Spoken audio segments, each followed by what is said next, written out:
last speaker will be Barrett Christina, and then we will adjourn this hearing and take a break. These are the cards that I have right now. Thank you for being here. Thank you very much.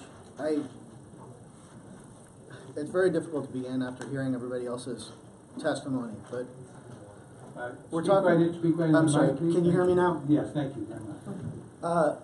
When I read this bill in 564, I can only be concerned about unintended consequences and folks that seem to misunderstand the law and government. We passed a constitutional amendment back in 1982 that's clear and unambiguous, that protects all of our natural rights to self-defense, to keep and bear arms. A lot of people in this room voted on that. It was a constitutional amendment. You've all taken an oath to uphold that Constitution and defend those rights. We have rights. We grant government the power to do certain things, very limited things. But you've all taken an oath to uphold the Constitution. It's clear, it's unambiguous, and it's simply and elegantly written, is it not? And so now you're entertaining a bill that clearly attempts to delegate the power to infringe upon a constitutionally guaranteed natural right to an unelected, unaccountable bureaucrat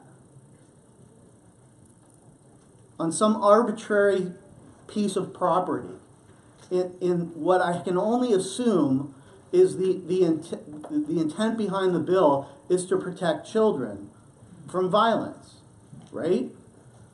Well, murder's already illegal, assault's illegal.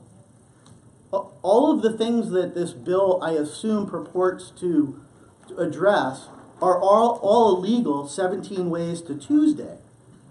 And we seem to be entertaining the fantasy that one more law is going to make a difference.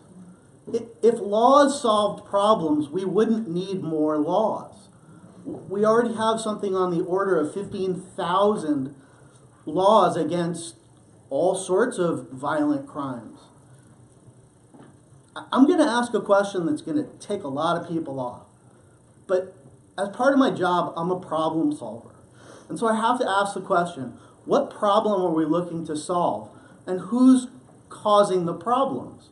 And when I look at the statistics, I see an overwhelming number of quote-unquote violent crimes, mass shootings, the works, being committed by students of the schools that they commit these crimes on against their fellow students and the teachers that teach them. Why is nobody asking the question, if we're sending our children to these schools and they're spending 8, 9, sometimes 10 hours of their day, 5 days a week, sometimes more than 5 days a week, for 9 or 10 months out of the year, why is nobody asking the uncomfortable question, is there something wrong with our schools and what's going on in these schools that are causing children to act out in a violent, already illegal manner against their peers and their teachers? We're entertaining 2 bills today that will fundamentally violate the constitutionally guaranteed rights of a lot of people in this room. It will make a mess out of simply traveling throughout the state. And it's impractical, it's wrong, there's no accountability, and I have to ask you guys to come to the logical conclusion that this is inexpedient to legislate. Thank you very much. Other questions of the presenter? Thank you for being here. The last speaker on